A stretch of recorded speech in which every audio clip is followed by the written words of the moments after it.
Michael DiPolito grew up in a place that was tough by any standard. We're talking about a rough neighborhood in South Philadelphia. This was the kind of place where things like violence, drugs, and prostitution weren't shocking events you saw on the news. They were just part of the background noise of everyday life. And like a lot of kids in that environment, Michael got pulled into it early. His parents were alcoholics, and soon so was he. It didn't stop there.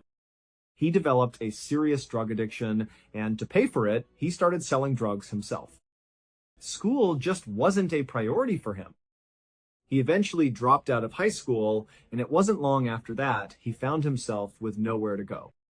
He became homeless, living out on the streets of the city he grew up in. At night, he'd find abandoned buildings to sleep in, just trying to stay warm and get through to the next day. In 1993, while he was still in this situation in South Philadelphia, the law caught up with him for the first time. He was arrested and charged with possession of an unknown drug, as well as the intent to sell it. The court records don't say what the drug was, but it didn't really matter. Michael was given a court date, and he just didn't show up. A warrant was put out for his arrest. Somehow, Michael managed to stay off the radar. He evaded the police for years.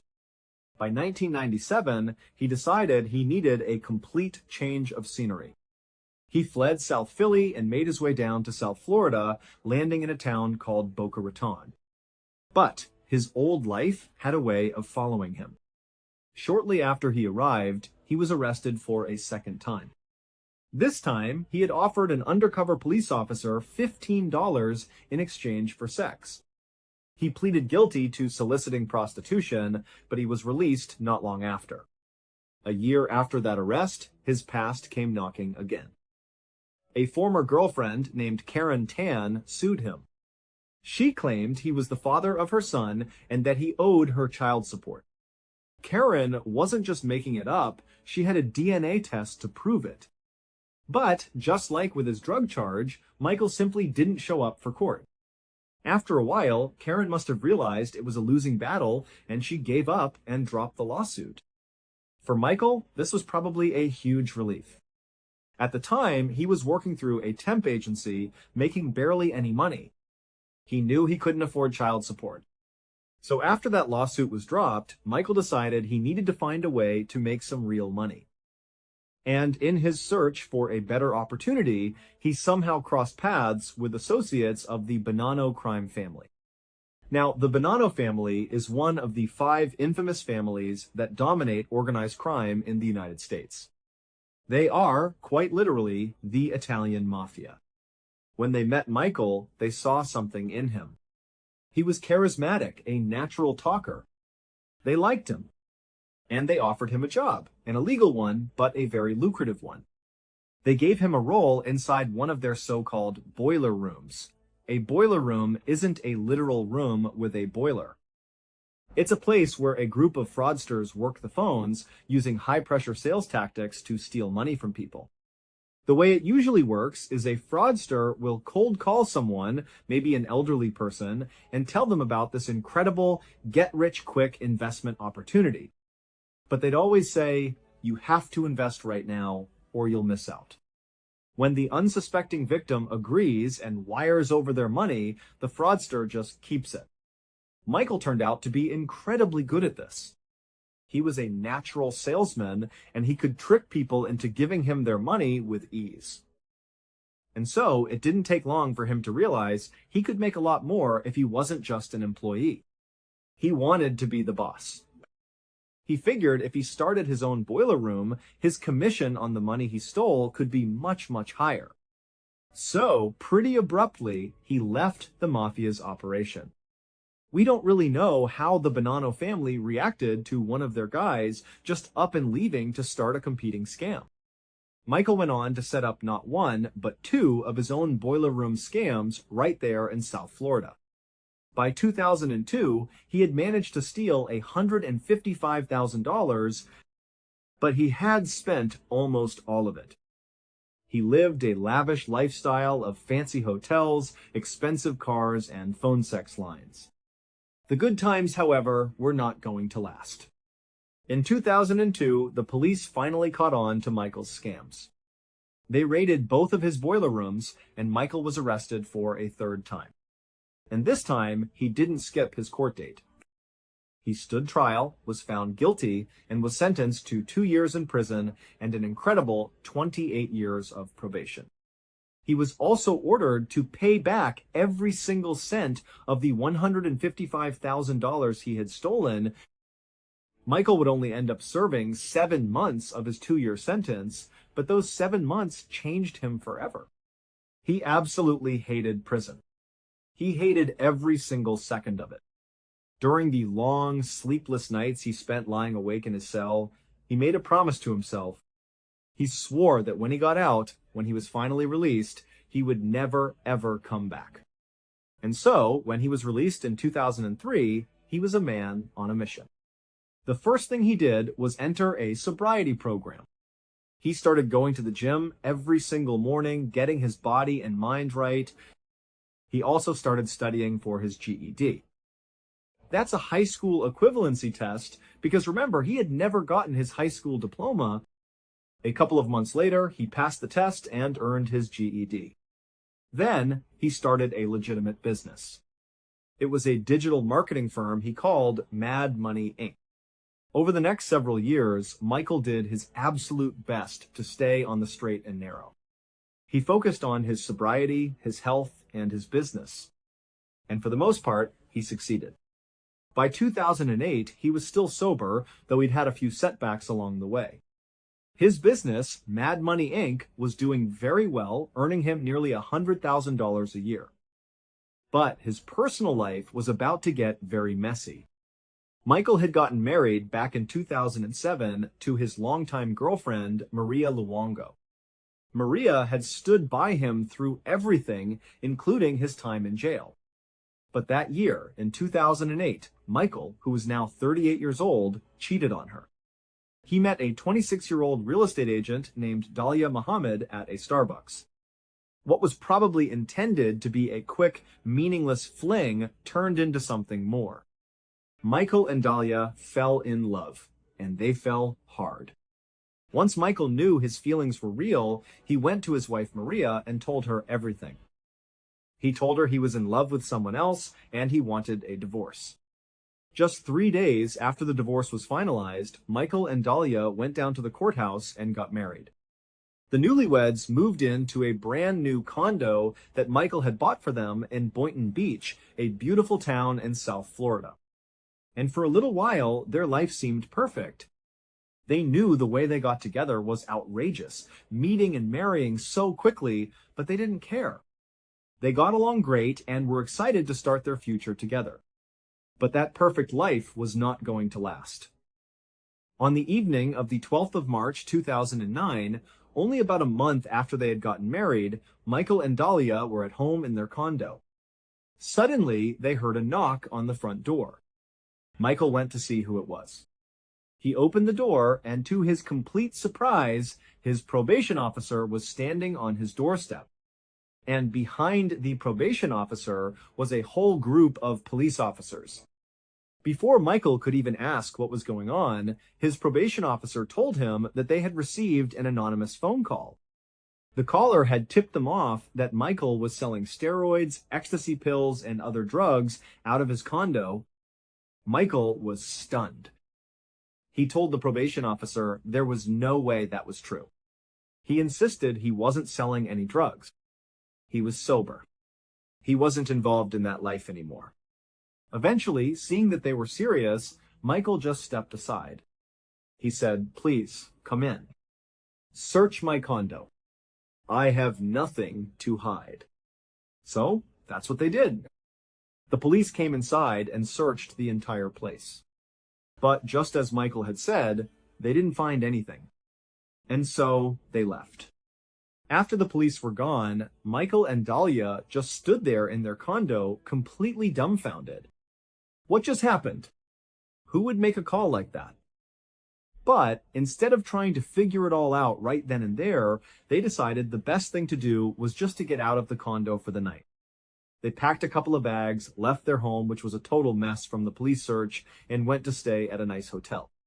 They tried to put the strange event behind them and just have a nice night together. The next morning, they got up and headed down to the hotel parking lot. As they were walking toward their car, they saw a familiar sight. Standing around Michael's car was his probation officer, along with several other police officers. Michael and Dahlia looked at each other in disbelief.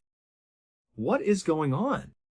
They rushed over to the car, and before they could even start pleading their innocence, Michael's probation officer held up a hand. He told Michael that they had received another anonymous call. This time, the caller said that Michael was selling drugs out of his vehicle, and they needed to search it. Michael was just beside himself. He couldn't believe this was happening again. But what could he do? He told them to go ahead and search the car. He said there was nothing in there.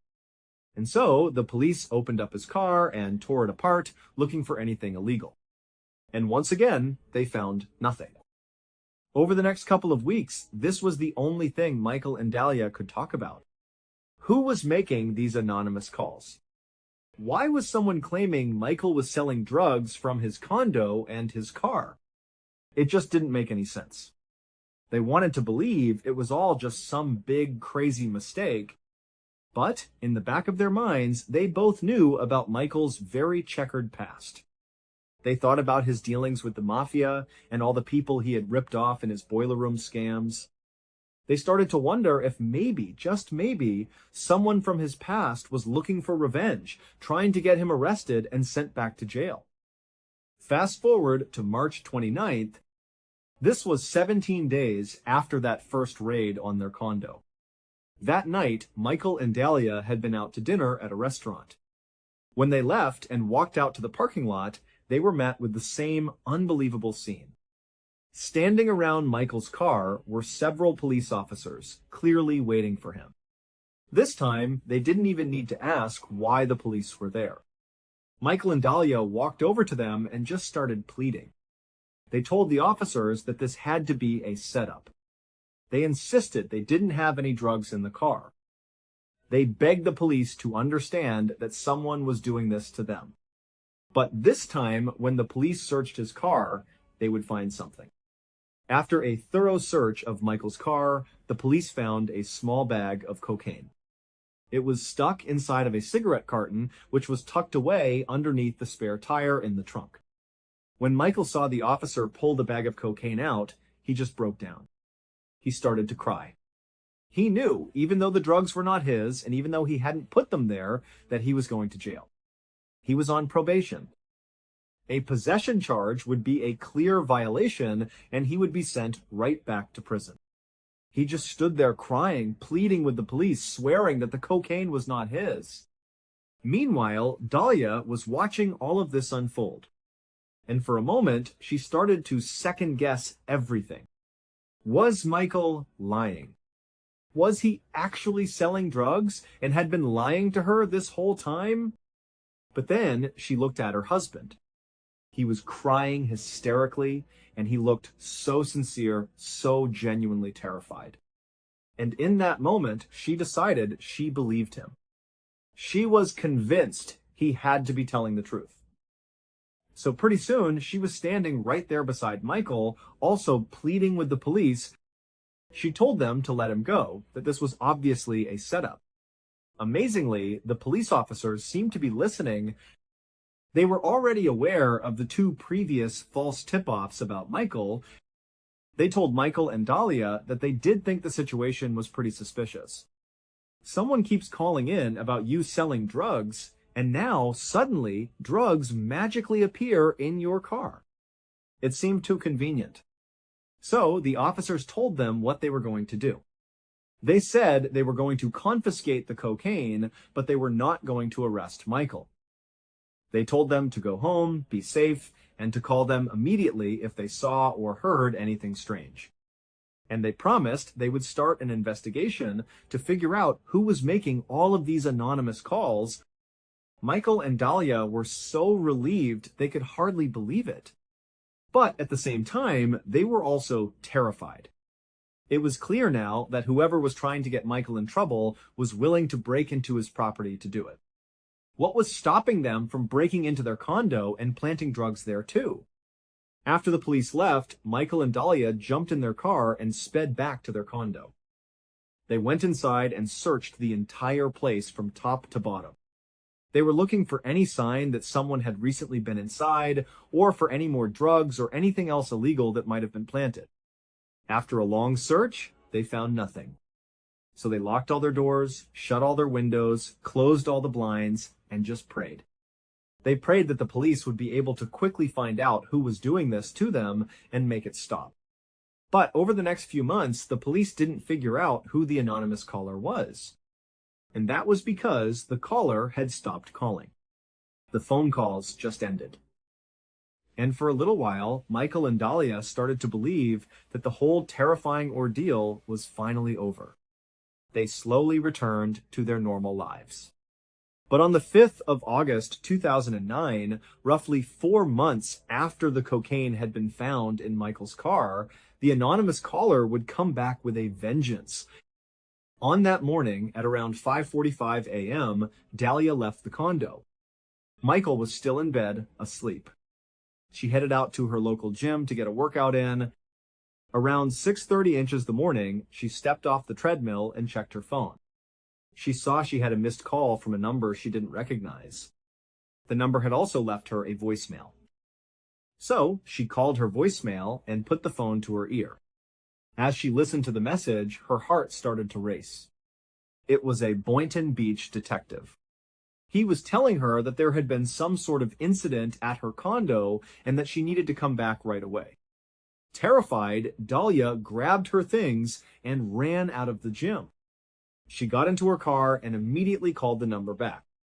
When the detective picked up, she tried to get more information out of him. What kind of incident? What happened?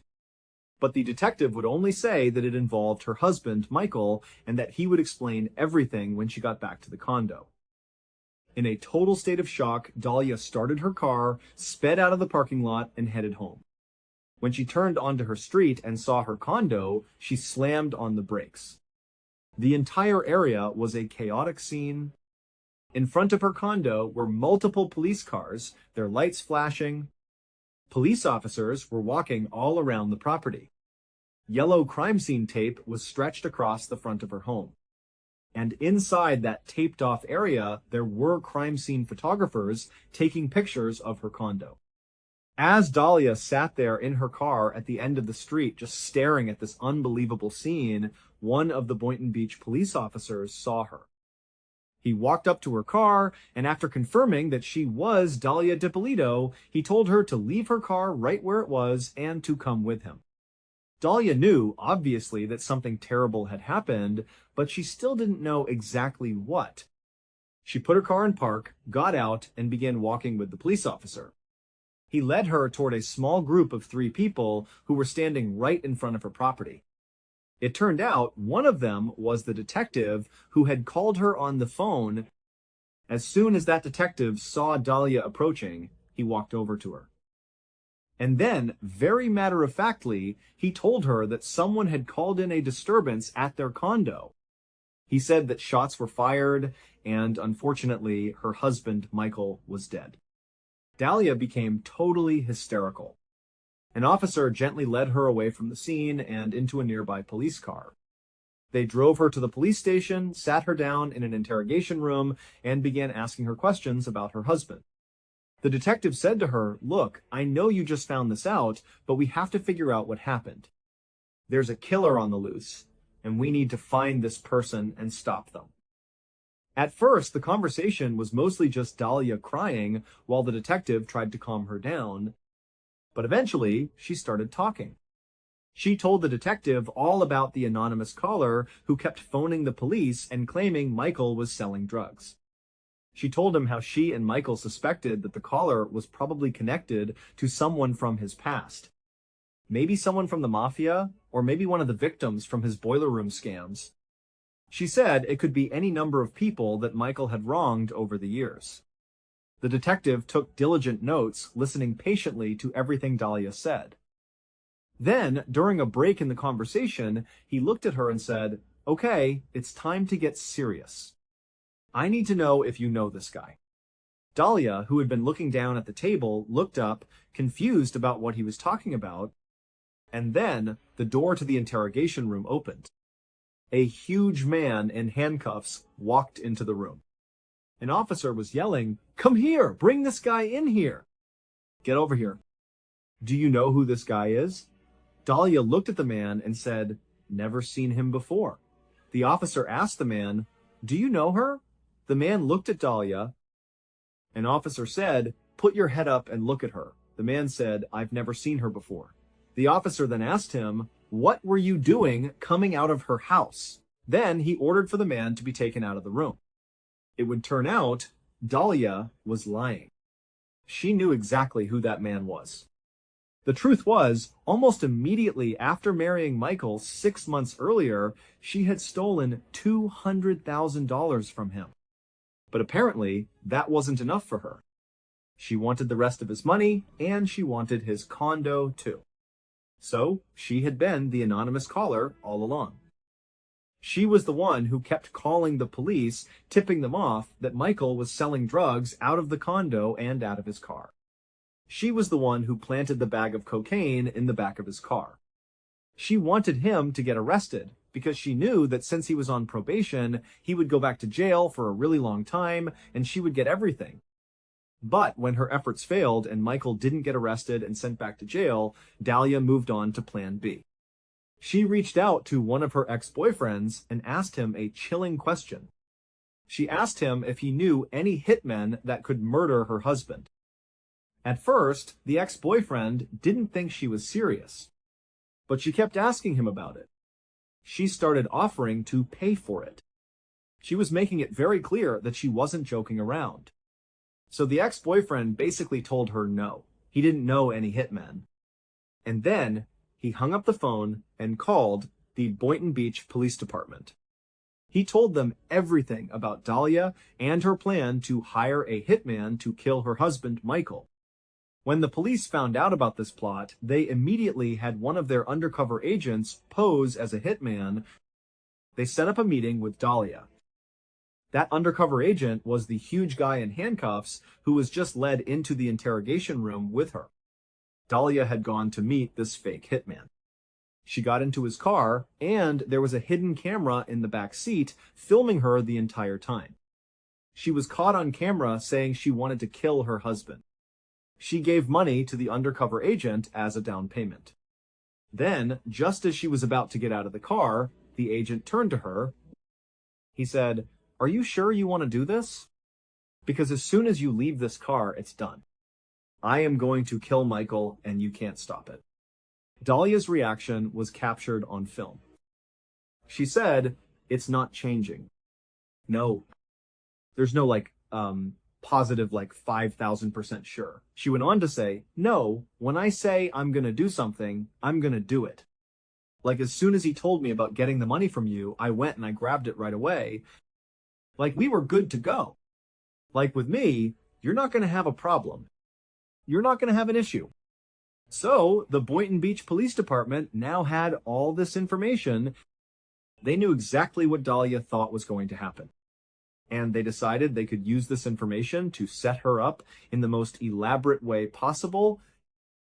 And as it just so happened, the very popular true crime TV show, Cops, was filming in the area at that time. So the police department allowed Cops to be a part of this elaborate setup. They got to film everything. So on the morning of August 5th, Dahlia got up and left her condo at 5:45 a.m.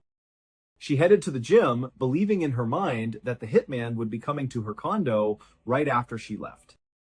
She thought he would break in and shoot her husband twice in the head because that was the plan they had agreed on, the plan that was captured on film. As soon as the police who were monitoring the condo saw her leave, they rushed in. They knocked on the door and got Michael to come downstairs. Michael had absolutely no idea that his wife was trying to have him killed. He came to the door, totally confused, but he went with the officers. They ushered him off to the police station for his safety. Then, for about the next hour, the police set up a very convincing fake crime scene right in front of the condo. Once everything was in place, that's when the detective called Dahlia and left her that voicemail saying there had been an incident and she needed to come back. A couple of minutes later, when Dahlia called him back and said she was on her way, that's when the TV crews for the cops show set up their cameras in the bushes and got ready to film what happened next. The detective's words to her were recorded. "Listen, we had a report of a disturbance at your house and there were shots fired." Dahlia asked, "Is your husband Michael okay?"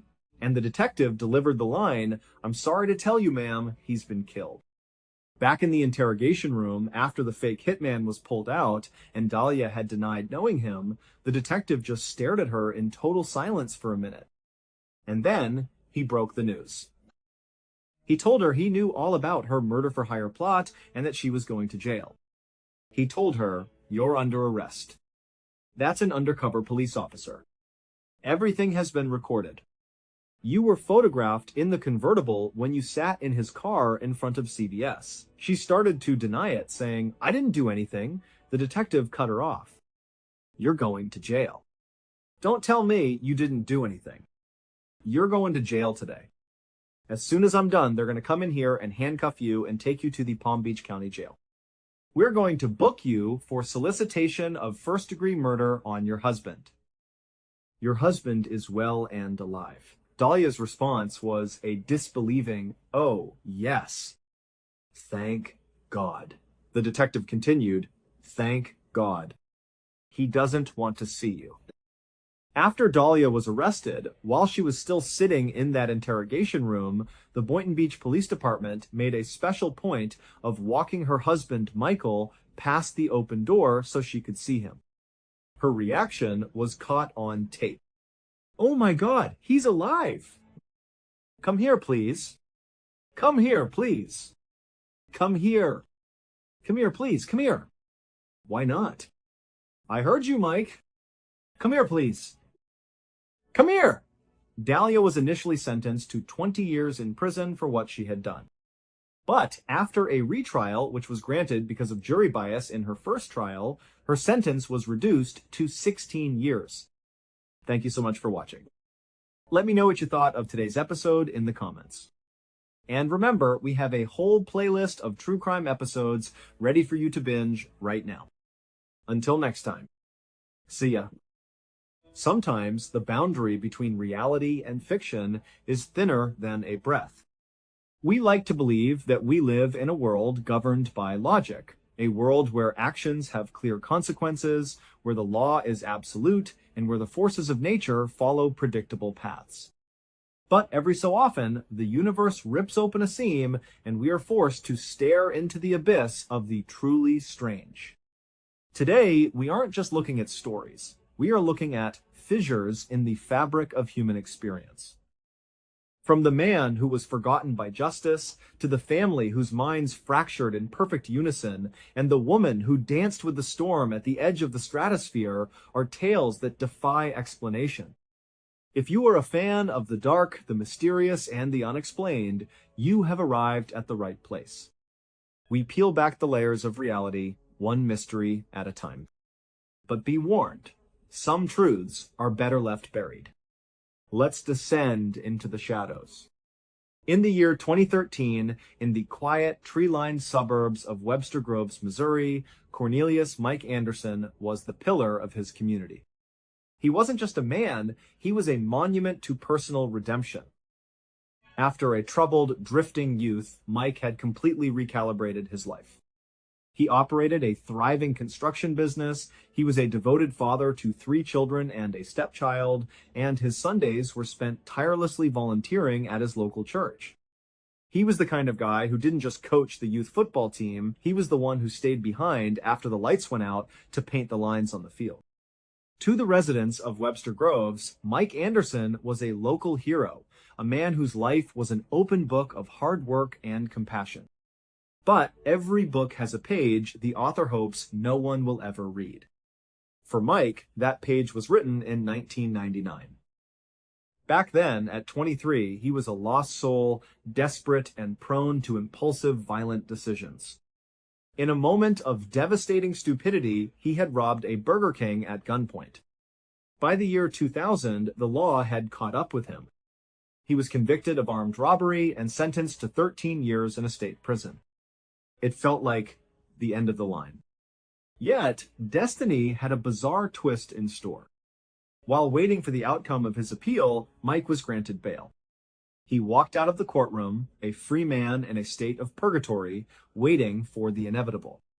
When the appeals court finally denied his request in May 2002, Mike knew the clock had run out. He sought out his lawyer, a man he trusted, and asked the question that would haunt him for the next decade: I'm out on bail. My appeal is gone. Should I turn myself in? Do I go to the jail, or will they come to get me? His lawyer, with the casual confidence of someone who had seen it all, shook his head. No, Mike. They'll issue a warrant for your arrest. They'll come to your house, they'll knock on your door, and they'll take you to jail. Just go home and wait. And so, Mike went home. He waited. He sat in his living room, heart racing at every knock at the door. He packed a bag. He told his family. He prepared himself to be the man who went back to pay for his sins. But the knock never came. The days turned into weeks, the weeks into months, and the months into years. Slowly, the terror of the imminent arrest faded, replaced by the crushing weight of a life lived on borrowed time. Mike didn't flee. He didn't assume a new identity. He simply continued to live in the same area, building his life, his business, and his family. He was effectively a ghost in the machine of the judicial system, a man who didn't exist in the files of the state. The clerical error was almost poetic in its incompetence. When Mike was released on bail in 2000, a simple checkbox on a digital form had been clicked incorrectly. The system believed he was already serving his time behind bars. He was a prisoner in their records, a free man in the real world. For 11 years, he lived in the shadow of a debt he was ready to pay, but which the world seemed to have forgotten. Then, in July 2013, at the very end of his original 13-year sentence, the system finally did the math. They realized, with bureaucratic panic, that the man they had marked as incarcerated had never actually stepped foot inside their cells. They didn't send a summons, they sent an army. 8 U.S. Marshals, equipped with heavy tactical gear, descended on his home. They arrested him, and the public reaction was instantaneous and explosive. The community rallied around him. How could they send a man to prison after he had spent over a decade as a pillar of his neighborhood? The judge, who oversaw the case, after listening to the testimonies of the people Mike had coached and worked with, stood in the courtroom and, in a brief 10-minute deliberation, acknowledged the absurdity of the situation. Mike was released. He was a free man, but the story left an indelible mark. How thin is the barrier between a life of freedom and a life of servitude, and how often is the difference decided not by justice, but by a simple, broken piece of code? If the story of Mike Anderson was about the errors of the system, the story of the Trump family is a dive into the terrifying fragility of the human mind. The Trumps Mark, 51, his wife Kobe, 53, and their adult children, Rihanna, 29, Mitchell, 25, and Ella, 22, were the definition of a stable, hard-working Australian household. Based in Sylvan, near Melbourne, they ran a successful red currant farm and a thriving earth-moving business. They were the neighbors you looked up to, solid, dependable, and deeply rooted in their land. Then came Monday, the 29th of August 2016. It began like any other morning, but it ended with a total abandonment of reality. Without a single word of warning, without a fight, and without any outward sign of distress, the family decided to leave. They didn't just drive away, they purged their lives. They took their passports, their credit cards, and their smartphones, walked into the kitchen, and laid them out on the table like an offering. They left the front door unlocked, as if expecting to return, or perhaps as if they knew they never could. They climbed into Ella's car and drove north. 30 kilometers into their journey, they realized Mitchell had kept his phone. The others, in a sudden outburst of collective anxiety, screamed at him to throw it out the window. he did. The device tumbled into the abyss of the roadside, and the family continued their exodus. They drove all day and all night, covering 800 kilometers to reach a motel in Bathurst, New South Wales, far to the west of Sydney. By the next morning, the cracks in the group began to show. Mitchell, the first to break the spell of whatever gripped them, decided he wanted no part of this madness. He abandoned his family and began the long journey home. The remaining 4 didn't even try to stop him. The journey continued for the rest of the group until they reached the Jenolan Caves, a popular tourist destination. Here, the daughters, Rihanna and Ella, realized that the nightmare was spiraling. They slipped away from their parents, stole another vehicle, and headed back toward Goulburn. When they reached the town, they did the only thing they could think of. They called the police to report their own parents as missing persons. When the authorities arrived at the Sylvan farm, they found exactly what the girls had described. A house perfectly maintained, save for the credit cards and documents left on the kitchen table. The story hit the news cycle like a lightning bolt.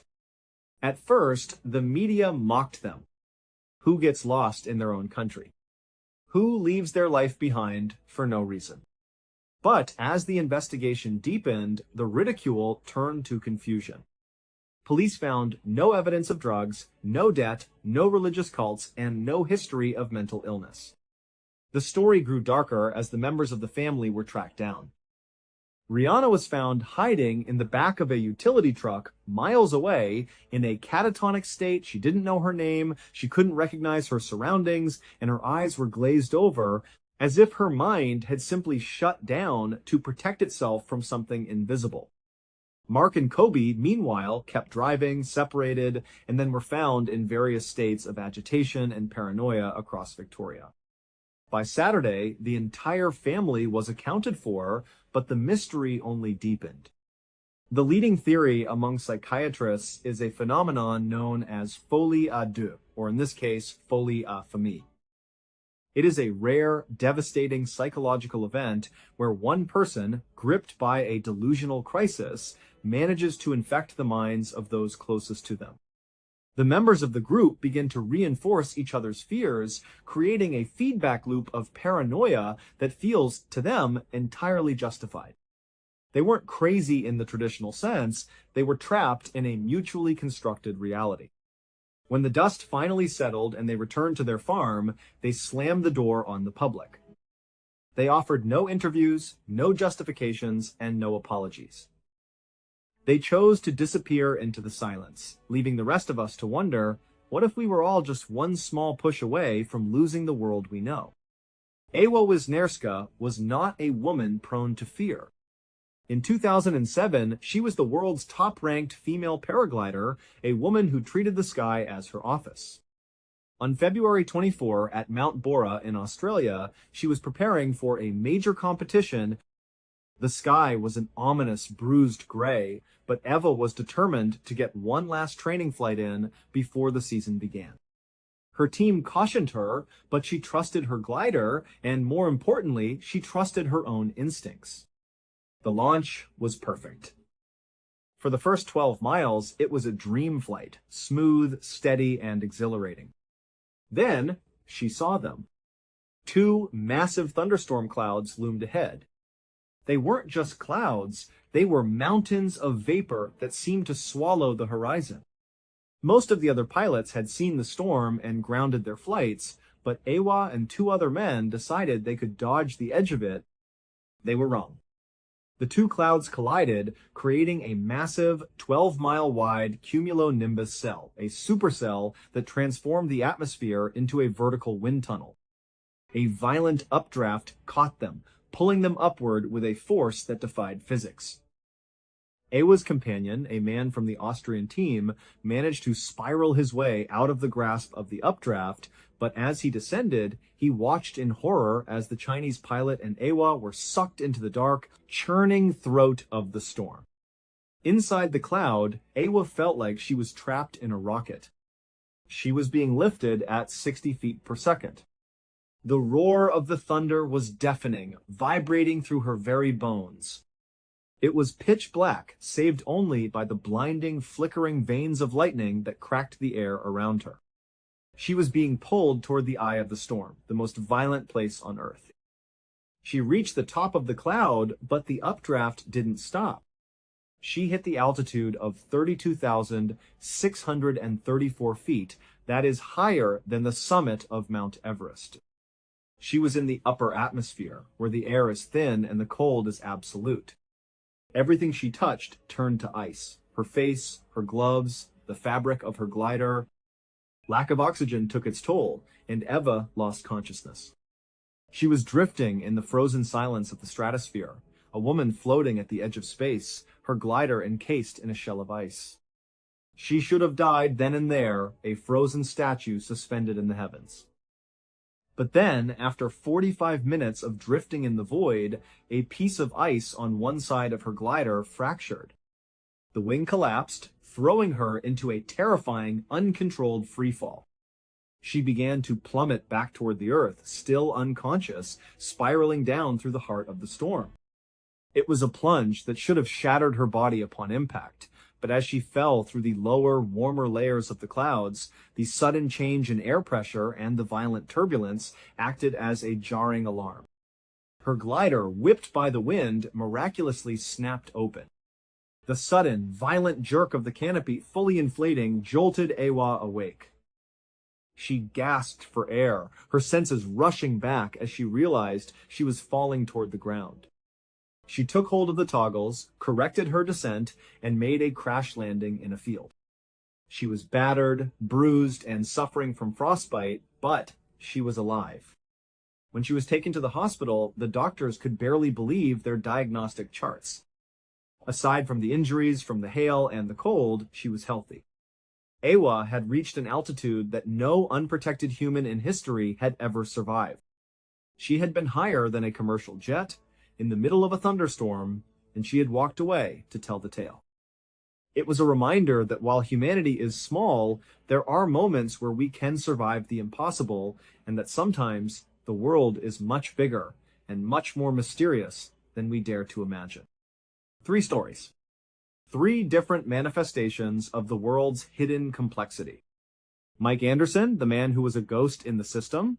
The Trump family, who fell into the dark, shared architecture of their own minds, and Ewa Wisniewska, who stood on the edge of the sky and survived. They remind us that the world is not as solid as it seems. There are cracks in the foundation, there are mysteries in the clouds, and there are truths that remain just out of reach. If you enjoyed today's deep dive into the strange and the dark, make sure you leave a comment below. What was the secret you found in today's episode? Let us know the timestamp. And remember, subscribe and turn on those notifications so you don't miss our upcoming uploads. Stay curious, stay cautious, and until next time, see you. In 1986, life for the Andrews family was turned completely upside down. The 2 teenage sisters, Annie and Jessica, suddenly and tragically lost their mother to cancer. Her death was fairly abrupt, and it caught everyone by surprise, leaving a huge hole in the family. After she was gone, Annie and Jessica lived full-time with their father, Brian. Now, Brian had always been a hard worker, but with the loss of his wife, he had to take on even more hours just to make ends meet and provide for his 2 daughters. The general has intensive. He was a single father now, and the weight of that was immense. For Annie and Jessica, the loss was devastating. They had been incredibly close with their mom, and now, with their dad gone at work so often, the house felt quiet and empty. The 2 sisters were left alone a lot, just them and their thoughts, and all they could think about was how much they missed their mother. The grief was a constant, heavy presence in the house. So one night, while Brian was out on a late shift, the girls came up with an idea. They decided they would try to use a Ouija board to contact their mom. They would later admit they didn't really expect anything to happen, but they were just so desperate for some kind of connection, any sign that she was still with them. They went down into the basement and found the old board game. They set it up, but they didn't really do any research on how a seance was supposed to work. They just sat down, put their hands on the planchette, and started asking simple questions. They asked if their mother was there. They asked if she could give them a sign. For a couple of hours, they sat there in the quiet basement, focusing all their energy on their mom. And of course, nothing really happened. The planchette didn't move on its own. There were no strange noises or flickering lights. Eventually, they decided to put the board away. But in a way, the whole experience was cathartic for them. It gave them a chance to just sit and think about their mom, to talk to her, and to imagine that maybe, just maybe, she could hear them. Even if it was just in their heads, it made them feel closer to her for a little while. So, feeling a bit better, they put the Ouija board away and went back upstairs. They had a quiet rest of the evening and eventually decided to just head to bed. Their father still wasn't home, but this was normal. They were used to it. Annie and Jessica went to their separate bedrooms, and as they were lying there in the dark trying to fall asleep, they both started to hear something. It was a faint tapping sound. At first, they probably thought they were imagining it. But the sound was persistent. It seemed to be coming from inside the walls. Jessica got up and quietly went into Annie's room. She whispered, asking if Annie heard the tapping too. And Annie said yes, she did. They sat there together, listening intently. The house would fall silent, and then it would start again. A soft, rhythmic tapping from somewhere deep within the structure of the house. They had never heard anything like it before.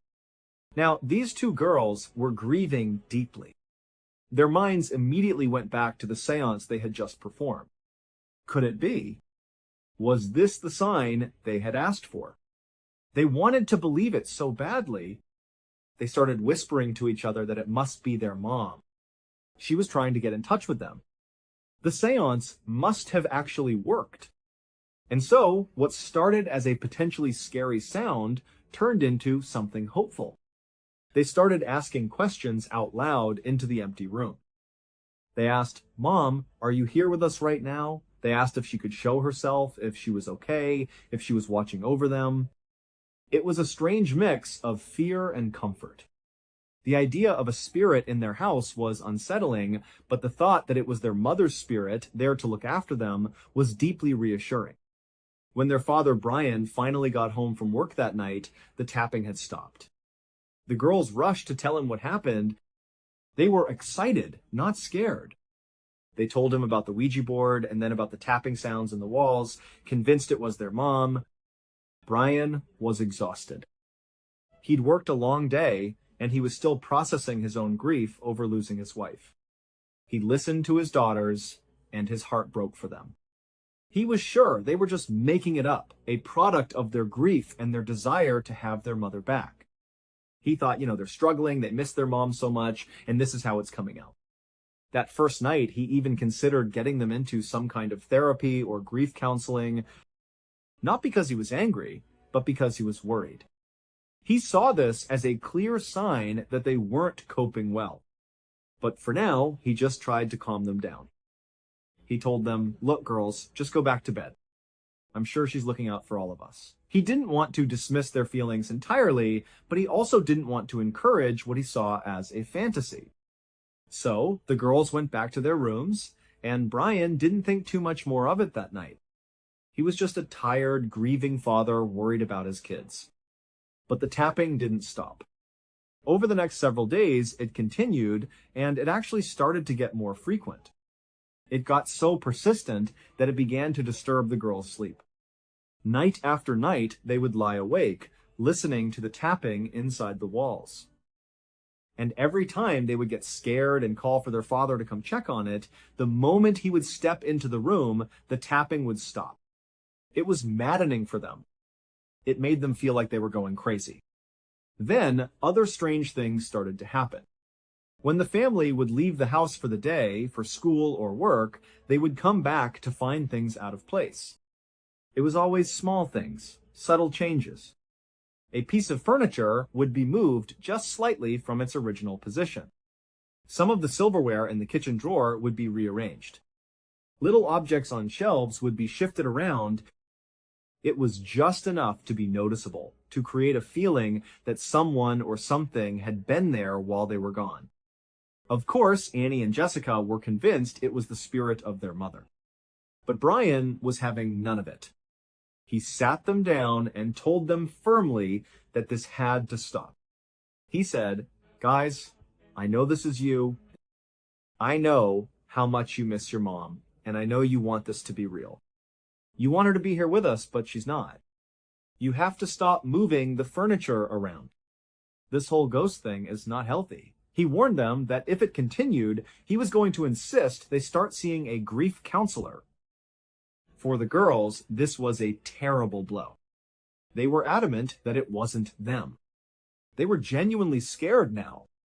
And the fact that their own father didn't believe them made them feel completely alone. The initial comfort they had felt, the belief that it was their mother, was starting to fade. This didn't feel like something their mom would do. Moving things around, playing games, trying to scare them, it felt more sinister. They started to think that maybe when they used that Ouija board, they had let something else in. Something evil. And now it was in their house, terrorizing them, and there was nothing they could do because the one person who was supposed to protect them thought they were making it all up. One evening in January of 1987, a few weeks into this strange ordeal, the girls were together in the front room of the house, and they started to hear the tapping sounds again. But this time, it wasn't coming from the walls around them. It sounded like it was coming from the basement. After weeks of being scared and feeling helpless, something inside them snapped. They felt a sudden surge of confidence, or maybe just desperation. They decided they were going to go down there and confront whatever this thing was. Their father wasn't home to help, and he wouldn't believe them anyway. They had to face this on their own. So they took a deep breath and headed for the basement stairs. As they went down, the tapping stopped. The basement was quiet and still. They looked around, but there was nothing out of the ordinary. They couldn't find any source for the noise. Feeling a little bit foolish, like they were on a ghost hunt that had led nowhere, they turned to go back upstairs. But as they did, they saw it. Scrawled on the basement wall in what looked like red paint or marker were the words, "Come find me. I'm in your closet." They froze. This was different. This was terrifying. It was no longer just tapping or moved furniture. This was a direct message. It was confirmation that something was actively messing with them, taunting them. It wasn't their mother. This felt like a threat. The girls didn't hesitate. They screamed and ran out of the basement, out of the house, and straight next door to their neighbors. They pounded on the door, hysterical, and told their neighbors that something weird was happening in their house. They tried to explain about the writing on the wall, but they were probably not making much sense. The neighbors, seeing how genuinely terrified they were, let them in and told them to just wait there until their father got home. A little while later, they saw Brian's car pull into the driveway. They ran out and flagged him down, and he came over to the neighbor's house. The neighbor pulled Brian aside and explained what had happened, that the girls had come over in a complete panic. Annie and Jessica then told their dad that there was writing on the wall in the basement. Brian's first reaction was frustration. This was just too much. He thought now they're defacing the property to keep this fantasy going. For him, this was the line. It had gone from a coping mechanism to something totally unhealthy. Still, he went over to the house with them to see for himself. He went down into the basement, and there it was, just as they had described. Red writing on the wall. But instead of being scared, he was just angry at his daughters. He immediately ordered them to start grief counseling. This was no longer a suggestion, it was a demand. And so they began seeing a therapist. And for a while, it seemed to work. For several weeks after that incident, the house was completely silent. There was no tapping. Nothing was ever out of place. It was almost like whatever had been haunting them had just given up and left. Then, one night, Brian was working late again and the girls were home alone. They were sitting together in the front room, enjoying the peace and quiet they had finally gotten back. And then, they heard it. The tapping. It was back. They got up and slowly, cautiously made their way through the house, trying to pinpoint where the sound was coming from. It led them to Annie's bedroom. When they opened the door and looked inside, their hearts sank. Written on her bedroom wall were new words. "I'm back. Find me if you can." It was happening all over again. They did the only thing they could think to do. They ran. They fled the house and went straight back to the same neighbor's house. They explained that it had happened again, begging the neighbor to believe them. The neighbor let them stay, and they all waited for Brian to come home. When he arrived, the same scene played out. He was flagged down and brought over to the neighbors. This time, when he heard the story, Brian was furious. He confronted the girls, saying, "I put you in counseling. I told you to stop doing this. This is not okay." He was at his wit's end. He then told the girls and the neighbor to stay right where they were. He was going to go into that house himself and search it from top to bottom. He was going to prove to them, once and for all, that there was nothing to be afraid of. So he marched back over to his own house, unlocked the front door, and stepped inside. And he stopped dead in his tracks. The house was in total disarray. It looked like it had been completely ransacked. Furniture was overturned, drawers were pulled out, things were thrown everywhere. And his first thought was, the girls didn't do this. Someone else had been in his house. Suddenly, he was on edge. The anger was gone, replaced by a cold fear. He walked cautiously through the trashed rooms, listening for any sound, but it was silent. He made his way upstairs to Annie's bedroom. He saw the writing on the wall, just as they had described.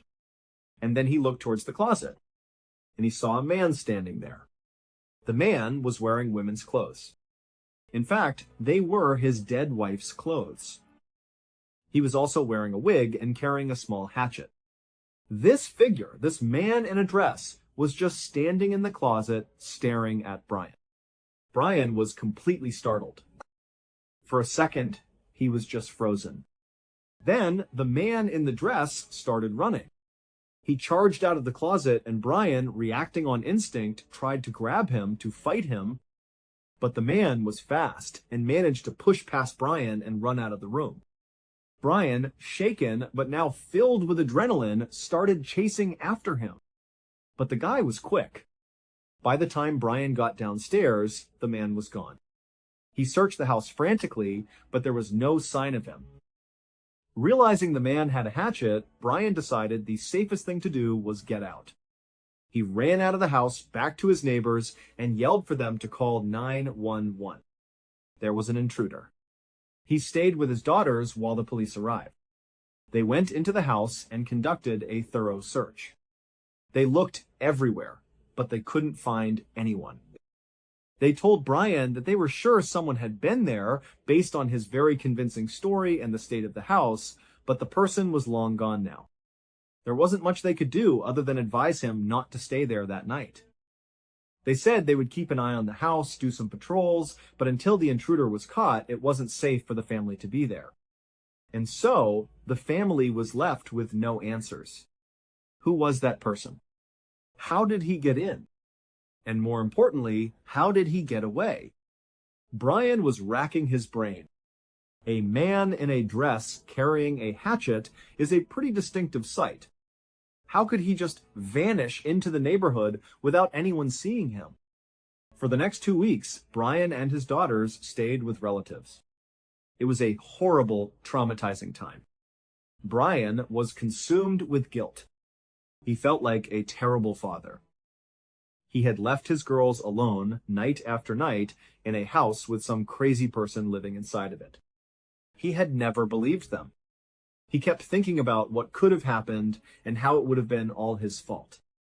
The girls were equally traumatized. They now knew that for weeks they had been interacting with a real, dangerous person who was hiding in their home, a person with an axe.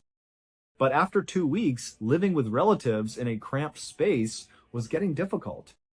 And at this point, they reasoned that whoever that man was, he must be long gone. The police were watching the house. They decided it was time to go home. They would get a new security system, be more careful, but they had to get back to their lives. So they packed up their things and headed back. As Brian was driving up his own street, he looked at his house and he noticed something odd. There was a light on in one of the second-floor windows. He thought that was strange. He knew the police were patrolling the neighborhood, but he didn't think they were actually inside his house. As he was looking up at that window, about to pull into his driveway, he saw him. The man in the dress. He walked right past the window, clear as day. Brian slammed on the brakes. He immediately grabbed his daughters, made sure they were safe, and called the police again. This time, he knew the man was still inside. Police were there in seconds. They surrounded the house completely. There was no way anyone was getting out this time. With the house completely surrounded, the police finally made their entry. No one had been inside that house since Brian and the girls had left 2 weeks prior. They had locked it up tight. When the officers opened the front door, they were met with a bizarre and disturbing scene. Not only was all the furniture flipped upside down and moved all over the place again, but there were pennies glued to the ceiling, hundreds of them just stuck up there. And there was red writing everywhere on all the walls in strange, cryptic messages. The police searched the entire house again, top to bottom. But just like before, they didn't find anyone. They were about to conclude that the person had somehow slipped away again, but one of the officers who was searching the basement noticed something. He saw a small piece of wood that looked like it was covering a crawl space behind the washer and dryer. He found that he could move the appliances aside fairly easily. Behind them was a board. When he pulled the board away, it revealed the entrance to a dark, narrow crawl space. Inside this crawl space, the police made a shocking discovery. Someone had burrowed tunnels through the insulation, creating a hidden network that ran throughout the entire house inside the walls. There were small peepholes drilled into the walls in almost every room, allowing whoever was in there to look out and see everything that was going on. And as they followed this intricate maze of tunnels, they found him. Hiding deep within the walls of the house was Danny LaPlante. It turns out Danny was a teenager who had briefly dated Annie. After they had broken up, he had secretly snuck into their house and had been living in their walls for months. He had been listening to every conversation. He heard them talking about their mother's passing. He watched them through the peepholes as they performed the seance with the Ouija board. And he used all of that information to orchestrate the entire haunting. He was the one tapping on the walls. He was the one writing messages with ketchup. He would sneak out at night when they were asleep or when the house was empty to move the furniture around, and then he would slip back into his hiding spot. After Danny LaPlante was pulled out of the crawl space, he was arrested and placed in a juvenile detention center. But the story doesn't end there. Later, in 1987, after he was released, for reasons that nobody really understands, Danny broke into another family's home. And this time, he murdered almost the entire family in cold blood. The idea of someone living in your walls for months is horrifying enough. But to know that it was a psychopath like Danny LaPlante takes it to another level. That final scene, when the police go in and find the pennies glued to the ceiling and the writing everywhere before finding him in that hidden crawl space, it's like something straight out of a horror movie. It's so bizarre, it almost doesn't seem real. But it was. And you just have to think about the trauma that the Andrews family went through. Not just the loss of their mother, but then this terrifying ordeal and the horrifying realization of what could have happened to them. They were living with a future murderer and they never even knew it. It's a kind of deep-seated trauma that you can only hope they were somehow able to recover from. Thank you so much for watching. Let me know what you thought of today's episode in the comments. And remember, we have a whole playlist of true crime episodes ready for you to binge right now. Until next time. See ya!